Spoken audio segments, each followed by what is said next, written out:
오늘 말해볼 한마디는 제가 12년차 지상파 PD, 기자로 일하면서 만났던 최악의 연예인들, 공인들에 대한 이야기입니다. 블랙캣.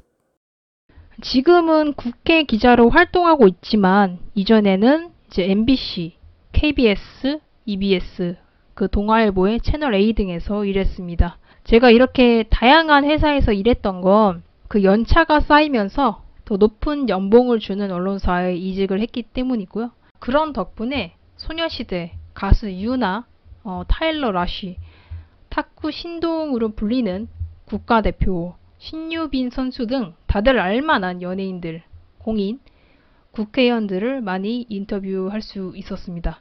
저번에 어떤 분이 메일로 질문을 하나 해주셨는데 기자들과 국회의원, 기자들과 연예인들 간의 관계성이 너무 궁금합니다 라고 이제 하시더라고요. 제가 말씀드릴 수 있는 건 국회의원과 기자, 연예인과 기자와의 관계는 확실히 차이가 있습니다. 사실 보이는 것과는 다르게 의외로 국회의원들과 기자들은 나쁘지 않은 관계입니다. 왜냐하면 국회의원이나 기자 둘 다 기본적으로 공공의 이익을 위해서 일을 해야 하는 의무를 가졌기 때문에 같이 일하는 사람이란 의식이 좀 있고요. 그러니까 국회의원들도 기자들이 현장에 가서 업계나 주민들의 얘기를 직접 듣고 그 전문가들에게 받은 자문을 공유를 해주면 입법 과정이나 국정에 도움이 되는 부분이 있고 기자들도 사회적인 문제에 대해서 해결을 하려면 당연히 국회의원들의 힘이 필요하겠죠. 물론 저처럼 이제 사회적 현안 문제 해결이 아니라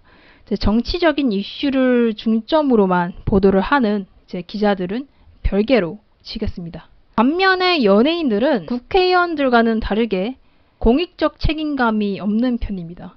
오로지 이제 자신들의 이익을 우선해서 일을 하는 산업군입니다.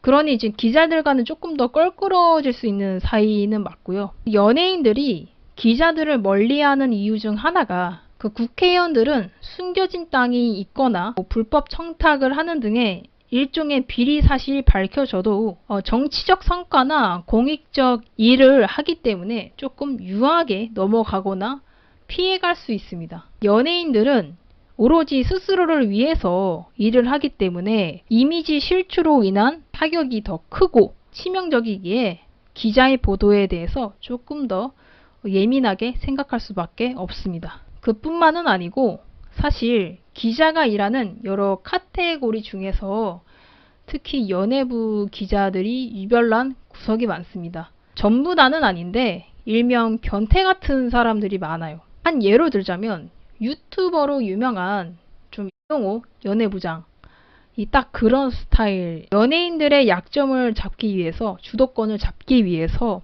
의도적으로 이 연예인들에게 해가 될 그런 부분들을 취재하고 제보를 받은 후에 그 연예인들을 쥐흔들고 싶어하는 성향이 조금 있는 것 같습니다. 저는 친구들 중에도 연예부 기자가 있지만 별로 안 좋아합니다. 아무튼 오늘 유튜브 주제는 굳이 연예인들의 약점을 잡으려는 게 아니고 제 경험을 말하는 거기 때문에 별다른 의도는 없다는 점. 유명한 연예인들 얘기를 할 거기 때문에 그 대상자들은 가명 처리를 하겠습니다. 본격적으로 말할 최악의 연예인 첫 번째는 탑스타급 배우입니다. 제가 MBC PD 시절에 시청률이 엄청나게 높게 나왔던 주말 아침 드라마 주연 배우들을 인터뷰를 했었어요. 거기에 되게 예쁘장한 주연 남자 배우 한 분이 있었는데 정말 뽀얗고 순둥순둥하고 착해 보이는 얼굴의 소유자였습니다. 당시에는 정말 대스타였고 온갖 CF나 방송을 넘나들면서 활약했기 때문에 그분의 어깨가 한껏 치켜 올라간 상황이었죠. 그 아침 드라마가 끝이 나서 저희 제작진이 그 쫑파티에 직접 인터뷰하러 갔습니다. 여자 주연 배우는 이미 인터뷰를 마쳤고 그 남자 주연 배우도 사전에 얘기가 됐기 때문에 저희가 인터뷰하려고 다가갔죠. 그런데 그 남자 배우가 잠시만요 이러면서 매니저를 불러요. 그 매니저가 오니까 소곤소곤 대면서 얘기를 하는 거예요. 그리고서는 그 팔짱을 끼고 저희를 이렇게 내려봅니다. 그러니까 매니저가 갑자기 저희한테 다가와서는 준비가 안 됐으니까 잠깐 기다려달래요. 저희한테는 기다리라고 해놓고 그 남자 배우가 갑자기 자기 친구들을 불러서 저 뒤에 있는 테이블에 다리를 잡고 낄낄거리면서 노는 거예요. 기다리고 있는 사람들 바로 앞에 대놓고 와서 이제 놀고 있으니까. 거기까지는 뭐 참을 수 있었는데 저희 제작진 안에 되게 뚱뚱한 여자 선배 PD님이 계셨어요.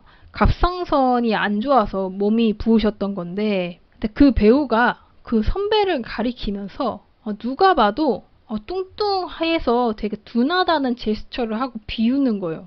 갑자기 일어나서 뒤뚱뒤뚱 걷는 그런 막 이상한 행동을 하고. 그러니까 저희가 오해할 수가 없는 게 저희가 벽 쪽에 있었어요. 벽 쪽에 자리를 잡고 있었는데 그 주변에 아무도 없었거든요. 당연히 거기다가 저희를 대고 이렇게 지적을 하면 우리인 줄 알죠. 근데 결국에는 인터뷰도 안 하고 그냥 갔습니다. 얘기도 안 한 채로. 한창 잘 나가는 스타의 거만함을 엿볼 수 있는 그런 경험이었습니다. 근데 역시 관상은 믿는 게 못 된다는 생각이 들었고요. 되게 착하게 생기셨거든요. 지금은 뭐 자기 닮은 아들 낳아서 잘 살고 계시니까 더한 말은 안 하겠습니다. 두 번째로 경험했던 최악의 연예인은 인터뷰를 하는 태도에서 최악이었던 한 솔로 가수입니다. 이 가수는 되게 독특한 음악성으로 유명 오디션 프로그램에서 5위 안에 성적을 거뒀던 꽤 인지도 있는 가수인데요. 드라마 OST도 꽤 많이 불러서 저도 몇 번 콘서트에 가볼 정도로 되게 좋게 봤었습니다. 그러나 역시 사람은 개인 대 개인으로 겪어봐야 한다는 게 제가 해당 가수를 섭외할 때 그 엔터 대표님이랑 얘기를 해서 인터뷰를 진행하게 됐는데요. 맨 처음에는 신곡 발매 준비로 바쁘다고 해서 서면 인터뷰로 진행하게 됐습니다. 처음에는 알겠습니다. 서면으로 진행하는 걸로 하죠. 라고 이제 배려를 해드렸어요. 가수 생활 5년, 6년 정도 했으면 이제 인터뷰가 어떤 식으로 보도가 되는지는 아니까요. 그래서 바로 이제 질의서를 보내고 믿음을 갖고 넉넉하게 한 2주 정도 시간을 드렸습니다.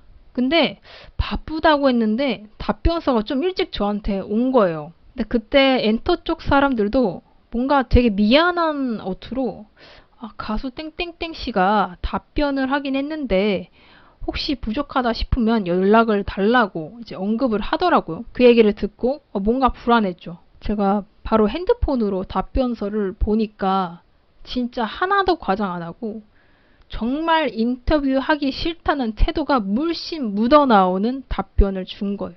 예를 들어서 앞으로의 활동과 계획은 어떻습니까? 라는 이제 내용이었다면 그 답변으로 앞으로의 활동과 계획은 잘할 예정인데요. 라는 식으로 거의 단답형으로 띡 한 줄 분량으로 보낸 거예요. 바빠서 그랬다고 하기에는 일찍 보내준 것도 이상하고 제가 여태까지 서면 인터뷰를 진짜 많이 했어요. 뮤비나 드라마 촬영 중에도 어떤 연예인도 이런 식으로는 보내진 않았습니다. 최대한 밤 자정까지 성실하게 작성해서 줬었거든요. 인터뷰가 애들 장난도 아니고 제 상식선에서는 도저히 생각조차 할 수 없는 상황이라서 화도 안 나더라고요. 어쨌든 전 보도를 해야 하고 이 내용으로는 신문 기사뿐만 아니라 온라인 기사도 나올 수 없는 내용의 분량이라서 전 다시 엔터 전화를 해서 전화 인터뷰라도 해야 된다고 얘기를 했고 진행을 했습니다. 전화로는 잘 얘기하더라고요. 저도 인터뷰 짬밥이 꽤 되는 편이라서 뭐 최대한 뽑아내기는 했는데 자기도 은근히 찔렸겠죠. 그런 식으로 보냈는데 아무튼 이때 상대 가수를 믿었던 만큼 좀 배신감도 많이 들었던 경험이었습니다. 다음으로 세 번째 최악의 연예인, 제가 개인적으로 취재하면서 만난 너무나 유명한 아이돌입니다. 최근까지 신곡을 냈던 1군 아이돌이고 굉장히 음원 차트 성적이 좋았습니다. 플러스 4세대 아이돌이 아니라는 점. 다들 아시다시피 K-팝 엔터는 랜덤 포토카드나 멤버별로 같은 앨범을 여러 개 만들거나 사인회 추천권을 통해서 이제 한 명당 수십 장에서 수백 장씩 앨범을 사게 만드는 산업입니다. 전 세계로 뻗어가는 K-팝 산업이다 보니까 그에 비례해서 환경오염도 많아지고 있는 실정입니다. CD를 이용하는 감상자가 고작 7%인데 재작년에만 약 6천만 장이 팔리고 여기에서 80%가 버려졌습니다. 매해 몇천만 장의 앨범 쓰레기가 태워지고 매립되면서 여기서 발생하는 온실가스의 양이 어마어마하다는 얘기입니다. 문제가 많죠. 지구 온난화가 아니라 지구 열대화로 돌입을 했기 때문에 전 세계의 모든 산업군이 친환경으로 전환하기 위해서 노력하고 있는데 사실 K-팝 산업은 요지부동인, 제가 여기에 대해 너무 심각성을 느껴서 직접 엔터계 관계자와 일면식이 있던 유명 아이돌 가수한테 K-팝이 이제는 좀 친환경으로 바뀌어야 되지 않을까? 너네 팬층이 다 10대, 20대잖아. 지금도 이렇게 힘든데 이대로면 너네를 좋아하는 팬들이 어른이 될 때까지 K-팝이 굉장히 안 좋은 영향을 줄 것 같다라고 이제 조언을 하면서 의견을 물었어요. 그 아이돌 멤버는 정말 작사, 작곡에 만능이라고 소문이 난 애였는데 이렇게 말을 하더라고요. 언니, 그거 환경 과몰입이야. 뭔 걱정을 사서 해. 그리고 팬들이 우리를 좋아해서 앨범이나 굿즈를 사는 건데 왜 우리 탓을 해? 라고 하더라고요. 업계 관계자도 바뀔 마음이 없어요.